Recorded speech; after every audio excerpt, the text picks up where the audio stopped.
അസ്സലാമു അലൈക്കും വറഹ്മത്തുള്ള. നമ്മുടെ മക്കൾ നമുക്ക് ഉപകരിക്കണമെങ്കിൽ നാം ആദ്യം ചെയ്യേണ്ടത് എന്താണ്? ആദ്യമായി നാം ചെയ്യേണ്ടത് ധാർമ്മികമായിട്ടുള്ള ഇസ്ലാമികമായിട്ടുള്ള വിദ്യാഭ്യാസം അവർക്ക് കൊടുക്കുകയാണ് ചെയ്യേണ്ടത്. നമ്മുടെ മക്കൾ ഈ ലോകത്തും പരലോകത്തും നമുക്ക് ഉപകരിക്കണമെങ്കിൽ നാം ആദ്യം ചെയ്യേണ്ടത് ധാർമ്മികമായിട്ടുള്ള വിദ്യാഭ്യാസം അവർക്ക് കൊടുക്കുക. ധാർമ്മിക മൂല്യങ്ങളെക്കുറിച്ച് അവരെ പഠിപ്പിക്കുക. ഇസ്ലാമിക രീതികൾ, ഇസ്ലാമിക സമ്പ്രദായങ്ങൾ, ഇസ്ലാമിക വിദ്യാഭ്യാസം അവർക്ക് കൊടുക്കേണ്ടതുണ്ട്. എന്നാൽ മാത്രമാണ് നമ്മുടെ മക്കൾ നമുക്ക് ഉപകരിക്കുകയുള്ളൂ. വലിയവരെ ബഹുമാനിക്കുക, ചെറിയവരെ സ്നേഹിക്കുക, മുതിർന്ന ആളുകളെ അവർക്ക് ആവശ്യമായിട്ടുള്ള ബഹുമാനം വകവെച്ച് കൊടുക്കുക.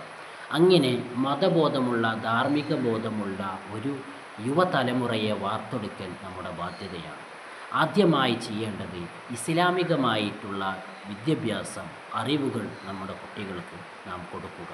അങ്ങനെ ഇസ്ലാമികമായ അറിവുകൾ അവർക്ക് കൊടുത്തതിന് ശേഷം അവർ അതുപോലെ ജീവിക്കുന്നുണ്ടോ, അവരുടെ ജീവിതത്തിൽ അത് പ്രാവർത്തികമാക്കുന്നുണ്ടോ എന്നും കൂടി രക്ഷിതാക്കൾ ശ്രദ്ധിക്കേണ്ടതുണ്ട്.